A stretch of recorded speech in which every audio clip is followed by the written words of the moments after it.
Sur la place de la mairie, c'est la fête. Les chalets de Noël, la patinoire et les cris de joie des enfants. Mais à l'intérieur de ce bâtiment où siège au même moment le conseil municipal, l'ambiance est glaciale. Les élus de Guéret, estimant dans leur quasi-totalité qu'aucune considération n'était apportée à la ville-centre et qu'il était impossible de cautionner un fonctionnement et des décisions excluant tout débat et toute prise en compte de l'expression des Guérétois, ont décidé de ne plus siéger au sein de cette instance.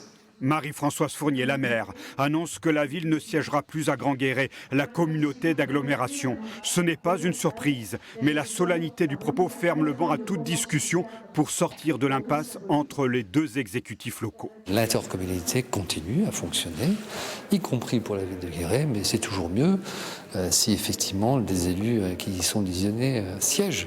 La politique de la chaise vide, c'est jamais quelque chose de positif. Cette situation de blocage laisse en tout cas pantois Michel Vernier, l'ancien maire de Guéret, qui bien qu'aujourd'hui minoritaire au sein du conseil municipal, est toujours une voix qui porte. On peut très bien siéger et voter contre les décisions, mais au moins on indique quelle est la position de la ville. Là, il n'y aura plus de position de la ville. La majorité, elle, reste ferme sur ses positions. La gouvernance et la hausse de la taxe foncière de Grand Guéret, elle les rejette en bloc. Alors, autant travailler pour soi.